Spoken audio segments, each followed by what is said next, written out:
¿Qué es la y hasta mencionarlo es difícil? Hibriostofilia. ¿Qué es eso, profesor? Hibriostofilia. Es como una canción para que te la aprendas. Hibristofilia. Miren, la hibristofilia es una especie de parafilia en la que una persona puede desarrollar un sentido de atracción sexual, física, por una persona que haya cometido un hecho reprochable en la sociedad. Un asalto a mano armada, un asesinato o algo por el estilo.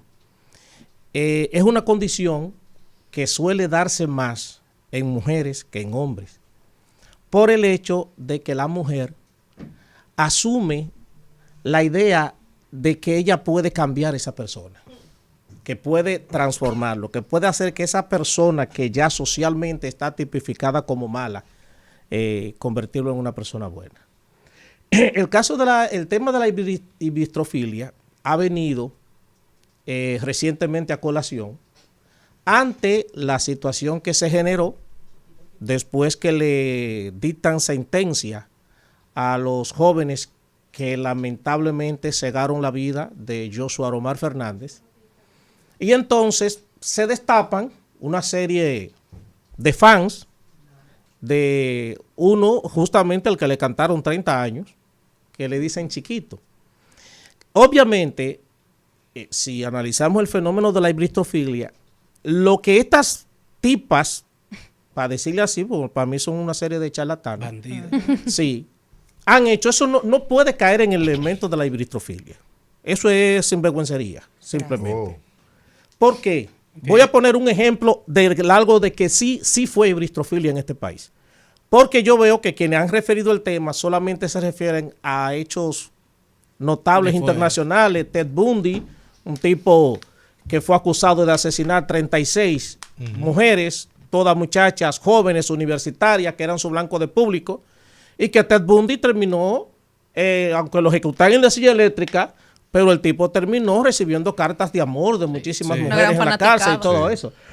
O el caso de Charles Bronson, que también es otro caso. Pero aquí se dio un caso en una ocasión de un señor que cometió un feminicidio, mató a su esposa, fue a la cárcel.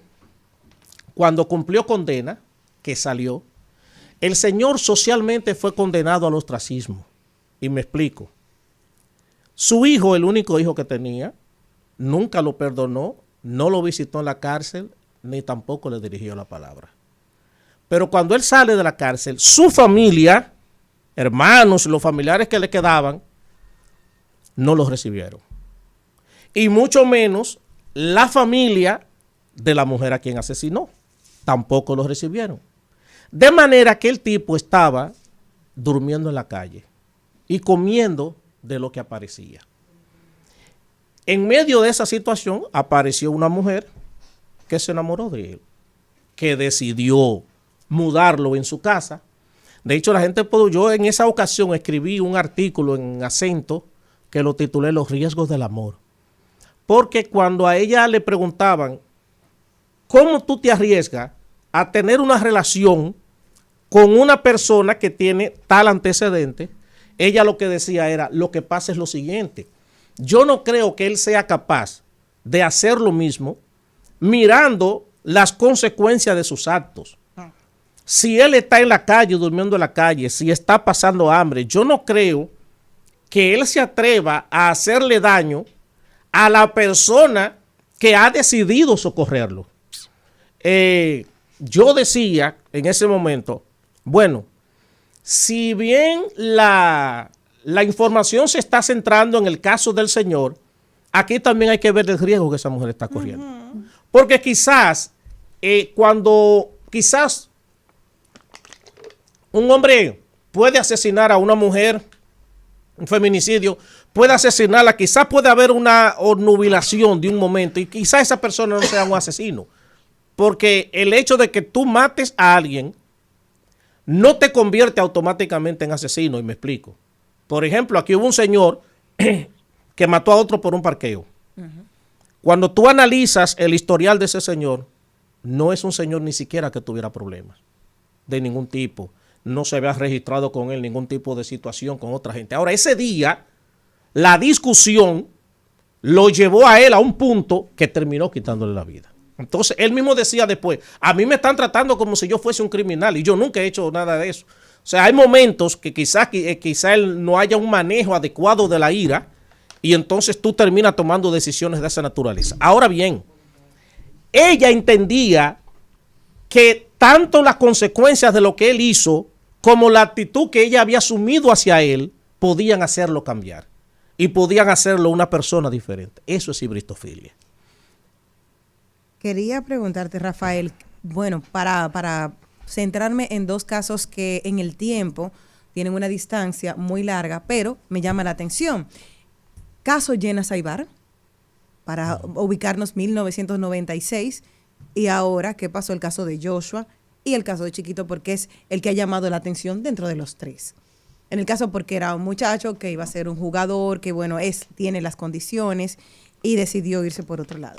¿Qué pasó en el año 2000? Que había un programa que se llamaba El Despeine con Panky y los muchachos.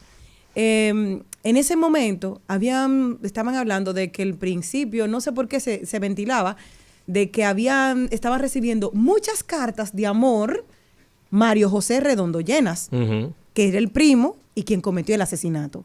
En ese momento, Panky decía que no entendía por qué y abrió las líneas, que decía que no entendía cómo. Y muchísimas jóvenes se atrevieron a llamar en ese momento, que eran contemporáneas conmigo, en ese entonces tenía 18 años, y decían, es que él está buenísimo, y tú no lo ves, las facciones que él tiene. O sea, lo que se iban era la parte física de ese individuo, y no profundizaban en el hecho de que había cometido ese crimen que aún hoy mueve los cimientos de lo que lo vivimos. Okay. Sí. Pasa con el caso de Chiquito ahora, que las jóvenes, en un chat que yo estuve viendo, estaban hablando, dijeron, señores, pero es que la cárcel le ha beneficiado. Este muchacho ahora lo ha puesto más buen mozo. Entonces, lo estamos poniendo en una categoría de que como que es un héroe. Estamos romantizando el hecho de que sucedió. O sea, estamos quitando la parte del hecho en sí, por qué están detenidos estos dos seres humanos, y no estamos yendo a la parte solamente de las características físicas. ¿Qué pasa ahí? Mira, qué bueno que tocas ese punto. Lo voy a ilustrar con otro ejemplo. Por favor. Cuando Zobeida Félix llegó aquí al país, que estuvo prófuga por un tiempo, cuando Zobeida llega, traía en su antebrazo colgada una cartera Louis Vuitton. Yo veo que la noticia se está centrando en la cartera de Zobeida. Y yo veo que todos los medios me están hablando. Y Zobeida llegó con una cartera de tantos miles de dólares. Y llegó con una cartera de tal marca que yo decía, señores, ¿pero qué es lo que estamos haciendo? O sea, no siquiera estamos reparando en el hecho de una mujer que participó como cómplice en una estructura criminal de narcotráfico, ni nada de eso, que estuvo prófuga y hoy es traída al país. Y nosotros le estamos dando prioridad a una cartera. Entonces, eso es lo que se movió en la noticia en ese momento. Ahora, y por eso quise ilustrarlo con eso, porque en relación a lo que tú dices, hay que tener cuidado con una cosa. Como nosotros estamos en un modelo de comunicación en el que lo que importa más es crear una emoción que crear una noticia o crear una realidad, este caso, lo que están resaltando es esa situación que no representa nada en torno a lo que él hizo. O sea, aquí lo que hay que resaltar es que hay 4 familias que se han desgraciado la vida. Una familia porque le han matado a un hijo y 3 familias porque 3 muchachos que pudiesen tener un futuro diferente hoy desgraciaron sus vidas. Y que eso tiene que mandar un ejemplo y un mensaje a la sociedad dominicana. Pero si nosotros seguimos haciéndole caso a todas esas regueros locas que andan por ahí, porque por ejemplo, luego resulta que la madre de una muchacha lleva a su hija de 19 años, menor de edad, que fue una de las que supuestamente fue a la cárcel a ver a Chiquito, la llevan a un programa de una plataforma muy famosa de aquí, la llevan a ese programa para que ella fuera a hablar de la atracción que sentía por Chiquito. Y yo decía, es que no. Entonces, para colmo, va con la mamá. La mamá es una cristiana evangélica. Y yo decía, pero si hasta una cristiana evangélica está en esto, estamos mal. Porque la doña, la muchacha, cuando le abren el micrófono, el saludo que ella da, ni siquiera es decir buenas tardes o buenas noches, lo que sea. El saludo que ella da es, ahora que estoy aquí, quiero aprovechar para decirle a que a los hombres que me tiren, que no sean hombres arrancados. Yo no quiero hombres arrancados en mi vida. Y entonces le preguntan a la doña, pero usted, la hermana, usted es cristiana y eso. Y dice, no, yo la vivo reprendiendo con eso, pero yo no puedo meterme en lo que ella piensa. Porque ella llevó a la hija a conocer a Chiquito. Entonces, ese morbo que gira en torno a eso ha terminado eclipsando una realidad que debe terminar haciendo cuestionar la sociedad que tenemos. Hoy en día aquí debería haber esta sociedad debió estremecerse con esa situación y no ha pasado. Entonces, estamos cayendo en la situación de querer generar emoción, de querer generar dinero, de querer generar like, con una serie, reitero, y me disculpan porque yo quizá utilice esos términos de decir que son una serie de charlatanas, pero es que realmente cuando tú después ves que una muchacha que dice que ella tiene es como una fantasía con ese muchacho que tiene. Cuando tú ves que lo primero que ella dice es que a mí no me tiren hombres arrancados, entonces ya tú te puedes imaginar qué puede pasar por el cerebro de una persona así. Y nosotros le estamos dando cabida en los medios de comunicación a lo que diga una persona con esa miniatura de cerebro. Claro. Porque lo más probable es que tenga 2 cucarachas jugando dominó en el cerebro y una de ellas coja. Hay un asunto que es bueno analizar y sumándole a eso que usted dice, regularmente en el género urbano, hay que decirlo, el hecho de llegar a la cárcel, ser detenido, ese tipo de cosas, es catalogado como un rango. Tú adquieres un rango. Sí. Entonces, cuando usted habla de darle notoriedad a través de los medios a este tipo de cosas, hay que ver, porque tal vez nosotros no se lo damos a Chiquitico o al otro, pero sí le damos al que lo promueve también ese tipo de cosas. Entonces hay que tener, sí. yo siento que hay que tener un poquito de cuidado con eso. Pero hablando ya desde el aspecto psicológico, porque ahí hay un asunto como medio extraño. Ya hablamos de la, ¿cómo es que se llama? Ibristofilia. Pero se da el caso que de repente hay una persona que quizás no cae preso. O sea, no hace un acto para caer preso, pero anda haciendo lo mal hecho en el barrio. Anda haciendo lo mal hecho en la sociedad. ¿Eso también aplica para ese tipo de gente o...? Claro, porque no necesariamente tiene que ser que haya matado a alguien. Exacto. Sino personas que delinquen, que tienen hechos reprochables en la sociedad. Malones. Pero que también, por ejemplo, es posible que también la mujer que sienta la atracción, aparte de querer explotar ese sentido de que de Madre Teresa, de que yo puedo rescatarlo, es porque también en el fondo también siente atracción, ya no es solo por la persona, sino también por lo que hace. Y al final lo que se están juntando es posible que sean 2 personas que tengan modos de pensar y características parecidas. Y ya hay casos también que se registran en la historia de parejas de criminales que ellos mismos se juntan y lo que les atrae es precisamente ese sentido exacto. Entonces, por ejemplo, hoy en día aquí se ha popularizado mucho la expresión de una mala, me gusta una mala, aunque en el concepto de mala, yo creo que aquí en el país se está dando lo que yo he llamado un lavado de conceptos. Porque sobre todo en el fenómeno urbano hay cantidades de conceptos que hoy en día se le ha modificado el sentido. Y esa modificación del sentido hace ver ahora como positivo un concepto que en sí mismo no es positivo. Pongo 2 ejemplos. Recuerdo que Bolín 47, el Cocodrilo, le estaba haciendo una entrevista. Y él le dice al Cocodrilo, comienza diciéndole, bueno, mire, yo quiero primero agradecerle a usted porque cuando yo vine por primera vez a este programa, yo no era nadie y usted a mí me trató como un verdadero gángster.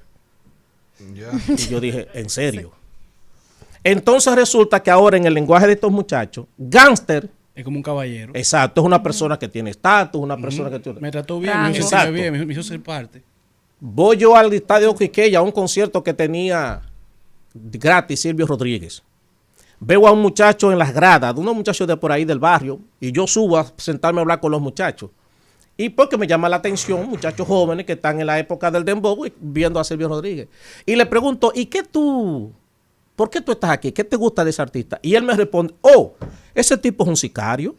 Tú no escuchas sus letras. Sicario.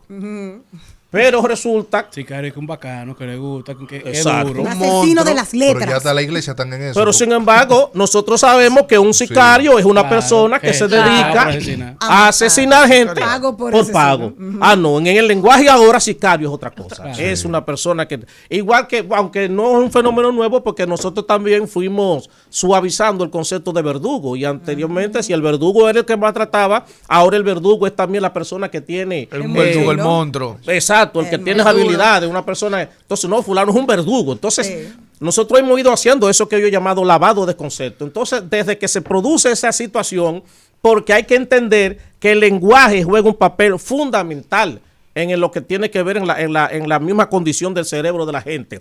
Si en el lenguaje nosotros empezamos a cambiar las cosas y ahora vemos como bueno algo que históricamente no lo ha sido, entonces eso también empieza a generar en el cerebro de la gente. Entonces, ahí empieza a darse todo ese tipo de situación. Si tú buscabas anteriormente, bueno, quizás no eran tan negativos, pero un santero era una persona que se dedicaba al altar, al lugar.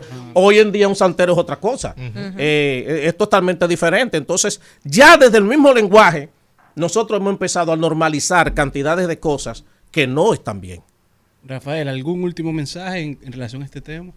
Bueno, yo lo que creo es que nosotros como sociedad tenemos que comenzar a repensarnos con relación a qué es lo que estamos promoviendo, qué es nosotros también como medios de comunicación, qué es lo que nosotros estamos, porque evidentemente hay mucha gente que querrá montarse en la ola del coro, de la chercha, porque reitero, lo que antes llamaban rating, ahora ya le llaman view.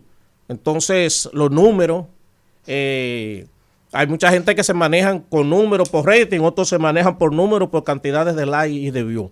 Y evidentemente entonces hay que montarse en la ola de lo que haya, porque el algoritmo es lo que mueve esto, etcétera, etcétera. Y entonces ahí nos montamos, porque yo decía en una ocasión que nosotros estamos en un modelo de sociedad que es movida por la lógica económica.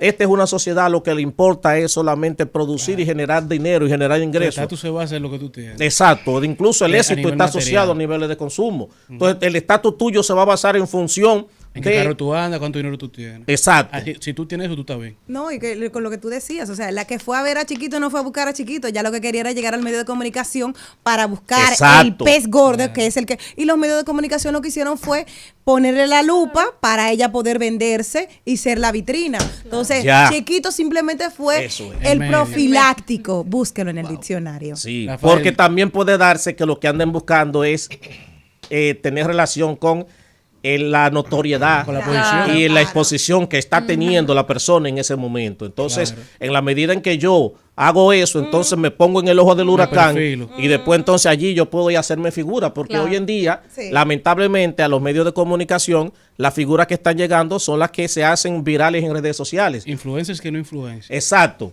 Y no personas que tengan la condición de capacidad. Claro. Anteriormente, para tú hablar en los medios, tú tenías que haber estudiado comunicación o ir a una escuela de locución.